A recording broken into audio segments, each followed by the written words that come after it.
to show that the blood you bleed is just the blood you owe. We were a pair, but I saw you there. Too much to bear. You were my life, but life is far away from fair. Was I stupid to love you? Was I reckless to love? Was it obvious to everybody else that I've fallen for a lie? You were never on my side. Pull me once, pull me twice. I needed the paradise. Now you'll never see me cry. There's just no time to die.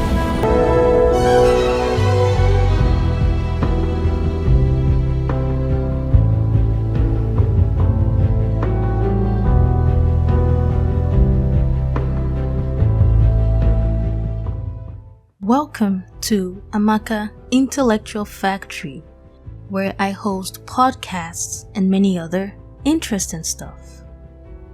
What a beautiful intro song, isn't it? This is a narration of an article I would be posting on my website, amakaintellectualfactory.com.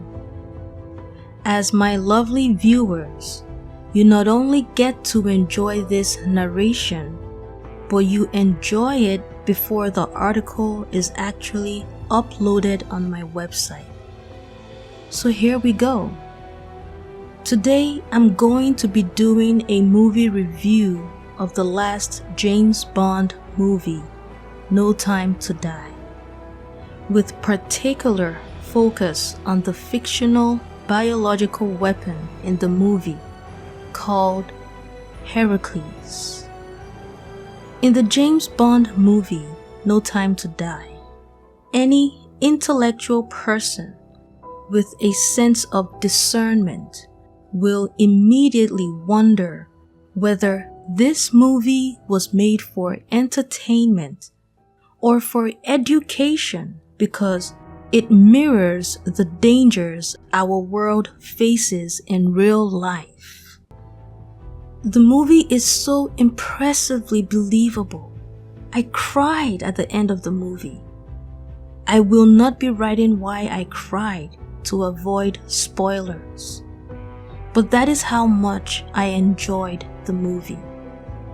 Thus, I'm not surprised that the movie won 50 awards, including an Academy Award, and got 77 nominations.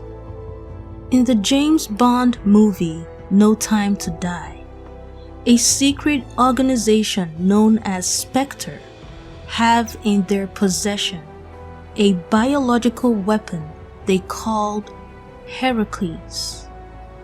Apparently, this biological weapon was originally created by United Kingdom's UK Secret Intelligence Agency MI6, but a treacherous UK scientist of Russian origin put this biological weapon in the hands of this secret organization known as Spectre.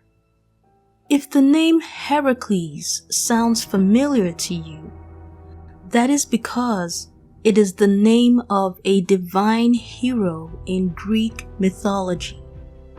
We are more familiar with his Roman mythological name, Hercules. I have found that in both real life and fiction, there is a fondness for using names from Greco-Roman mythology. This is why naming this nanobot biological weapon, Heracles, was not surprising to me at all. There is a scene in the No Time to Die movie where James Bond was in Cuba at a Spectre party. The leader of the Spectre secret organization, who was, at the time of the Spectre party in Cuba, in a heavily guarded prison under solitary confinement, somehow, through treachery, of course, was still able to communicate to the members of the secret organization and be up to date of their affairs, informed James Bond that he is aware of James Bond's presence at the Spectre party in Cuba. Then people at the party close to James Bond quickly separated themselves from James Bond, and a poisonous gas was let out in the air. Soon after the poisonous gas was let out, only members of the Spectre secret organization died. We were soon made to understand in the movie that 5 of the family members who made physical contact with the corpse of a fatally poisoned Spectre member were deceased. It was later discovered that Heracles was found in the blood sample of all 5 deceased family members who made contact with the corpse. What then is Heracles? In the movie, we are told that Heracles are nanobots, microscopic biorobots that can enter your system by the slightest contact with your skin. These nanobots were programmed with DNA to target specific individuals. Heracles was designed to be the most efficient weapon in MI6's arsenal, passing through people harmlessly before meeting its intended target.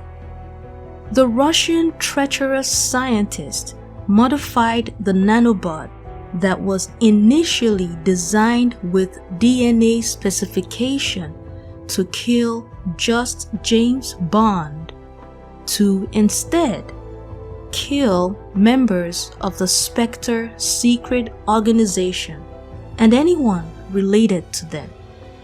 Since Heracles was DNA-based, with further modifications, it was possible to kill not just a person, but people from the same family, people who share certain genetic traits or single nucleotide variants and polymorphisms. The DNA-based nanobot known as Heracles could essentially be used to target and kill people from one ethnic group. All you had to do was infect enough people with Heracles, and they became a weapon killing anyone with the targeted DNA that Heracles was designed to kill.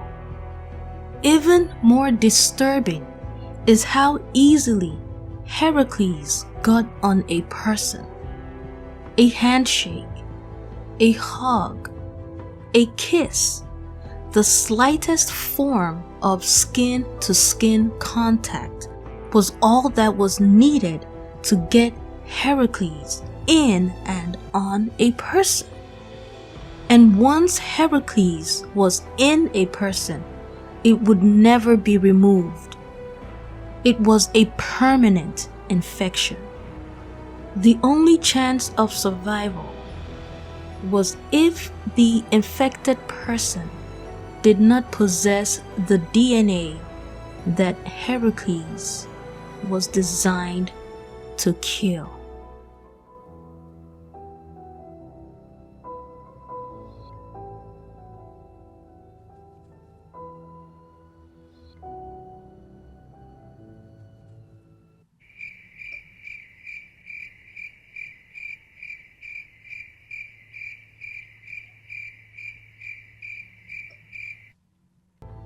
When we put away all the fancy words, this is witchcraft, period. Western biological science is now full-blown witchcraft, and they are not even hiding it. Their preoccupation is the malevolent manipulation of the human being. That is witchcraft. Witchcraft is all about manipulation. Again, forget all the fancy words used here. The act that is being described is witchcraft. So the next time you watch a Nigerian movie where one person in a crowd of people suffers what appears to be a natural cause of death, consider the possibility that that person is a target of a biological weapon like Heracles. This is what Nigerian Christians or African Christians at large like to refer to as demonic arrows shot by their enemies. Heracles falls under what is described as direct weapon attack. That is, weapons that are designed to literally, as described in the movie No Time to Die, pass through people until they get to their intended target and harm or kill them. Another form of direct weapons are wave weapons.